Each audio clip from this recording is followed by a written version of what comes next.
Hi from London. I'm in the Camden Centre today for the Mickey Elliott Show. With me, I've got Wayne Alwan-Arab. That's a hard name for me to pronounce, Wayne, honestly, sir. It's okay.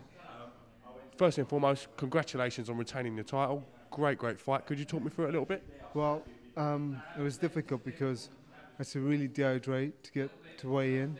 We had to skip off just before the weigh-in, both of us, so I was dead. And it was a war, it was so hard. I felt my legs from the first round.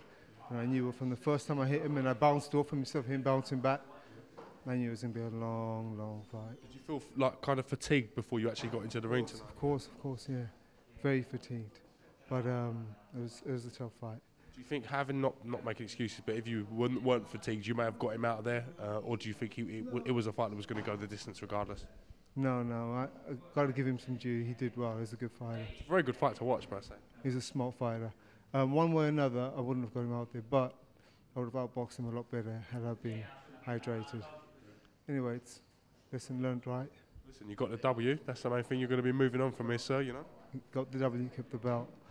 This International Masters title, what are you going to do? Are you going to be looking maybe to go to the southern area or maybe skip that and have a look at the English title ahead? Are you eligible to fight for the English title?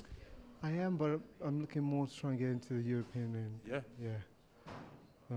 Trying to stay away from the British end. Not because I don't want it, but European seems more... Is that more appealing to you? Yeah, much more appealing, yeah. What's Mickey Elliott like to work with as a promoter? He's a great promoter. Yeah, I'm only saying that because he's right there. Right, Mick. Sorry, Mick. You all right? But, and I owe him some cash, though. He's a great promoter. I love him. No, he's done really well. He's got me from the beginning, and he's got me all the way up. He's chose my fights really. 16-0 now. 16-0. Yeah, it's been a great journey. Really good journey. Camden Centre today. First time I've been here to watch boxing. Great venue. Quite packed. It kind of not too dissimilar to a York Hall kind of feel. Obviously not York Hall, but you know what I mean. The kind of compactness of the place. Well, no. This is a weekend, so it's not as full on the weekend. Thursdays and Fridays, it's much bigger. Sergio Ramos. You know, Thursdays and Friday, it's much better. Yeah, it's like massive, hugely massive. So come during the week and you'll see. Yeah, I will. I'm going to have to come down and have a look. Wayne, whereabouts do you train? Where's the bulk of your training done? I train in Cheshunt with Paul Rees, president. With Charlie Hoy as well? And Charlie... maybe Phil Gill and the guys, isn't it? Excuse me. Phil Gill, that's it. Good coach. Been working with him for a lot of fights now. I think about 10 fights now. So he's doing well. I used to train in LA for 2 years. I was going to ask you about that. You go out quite a bit to America and train in the wildcard gym, is that right? What's that been like? Do you think that's helped you as a fighter? Oh, it's beautiful. It's left me a bit complacent in some ways because I'm left wanting in regards to competition. When you spar against those guys, like Kid Chocolate, Varnes, you know, loads of different great fighters, you know, Lucky Boy. We spar, we go to war, and they're really great. Mike Medina.